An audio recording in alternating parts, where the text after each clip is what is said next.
Oke, ini buku The Rules of Work karya Richard Templer. Ini bagus banget bukunya untuk Anda yang sedang kerja atau kerja di perusahaan, di corporate, ataupun Anda sebagai seorang manajer.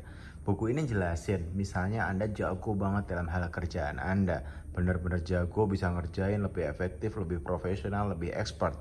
Tapi bisa jadi ketika ada opsi untuk naikin promosi seseorang, Anda tidak terpilih. Kenapa? Ini menarik. Karena bisa jadi bukan Anda yang paling bagus secara dua hal. Atau bisa jadi Anda jago di satu hal, tapi Anda tidak jago satu halnya lagi yang seharusnya Anda juga jago. Apa itu? Gimana kita memahami gimana organisasi itu bekerja, gimana cara perusahaannya bekerja. Perusahaan bekerja dengan caranya masing-masing. Jadi kalau kita melihat sebuah organisasi, itu bayangkan seperti hal ini ya. Ini kayak ada siapa sih bosnya, gimana sih culture-nya, gimana sih orang-orangnya, dan Anda sejago apapun yang Anda kerjakan, kalau goal organisasi tidak tercapai sama aja bohong. Contoh Anda jago banget finance, tapi ternyata marketing nggak deliver hasil sehingga akhirnya profitnya nggak ada, artinya loss. Jadi nggak ada gunanya juga. Ini ada goal yang lebih besar. Jadi ketika nanti misalnya ada seorang leader yang akan ditunjuk, dia akan selalu berkutat kepada hal-hal yang lebih besar dibanding dirinya. Dan kalau mulai dari bawah sadar, ini mulai dilihat dari bagaimana sih kita sebenarnya jalan, gimana sih, bener, literally, jalannya manajer sama jalannya waiter sama jalannya direktur itu ada bedanya.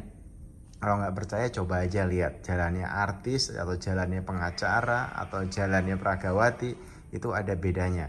Jadi kita perlu memahami gimana jalannya, gimana ngomongnya, gimana pakai bajunya, gimana kerjanya. Itu kayak kalau bisa kita selalu satu step ahead.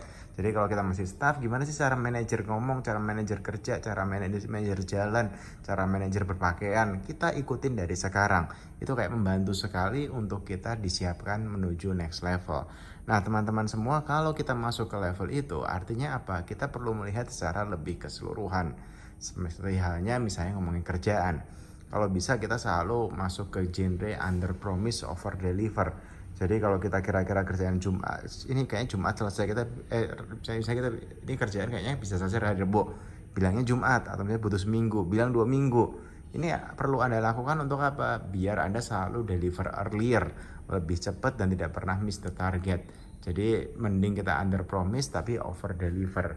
Begitupun dengan pekerjaan. Kalau konsepnya adalah gimana kita work hard in silence, let success be the noise. Jadi jangan pernah Anda kayak pamer, wah aku tuh kerja, wah aku tuh begadang, aku tuh lembur. Itu bodoh amat. Orang malah menganggap Anda sebagai orang yang gak kompeten dan cuma bisa ngeluh. Tapi kalau bisa ya Anda mau kerja pagi siang malam, mau Anda ngelakuin apapun ya lakuin aja, tapi biarkan hasilnya yang bercerita. Itu akan jauh lebih powerful. Contoh misalnya Anda butuh skill sesuatu untuk bisa mengerjakan pekerjaan tertentu, mau pagi-pagi, malam-malam, weekend Anda belajar tentang hal itu, ya belajar aja diam, tahu-tahu Anda sudah bisa ngerjain. Itu akan jauh lebih keren. Dan terakhir, nggak perlu kelihatan kerja keras. Tadi maksudnya apa ya? Biarkan orang tahu Anda fun, Anda seru, Anda asik, Anda enak diajak ngobrol, Anda bisa blend in, Anda bisa dipercaya, Anda bisa kayak mendapatkan jalur komunikasi yang tepat ke orang yang tepat. Itu kayak bikin plan sendiri untuk diri Anda. Anda juga perlu memahami bagaimana cara sistem organisasi ini bekerja, gimana promosi dibuat, gimana sih namanya politik organisasi. Oh kalau gini-gini, jangan-jangan Anda bisa bikin posisi sendiri, job desk sendiri.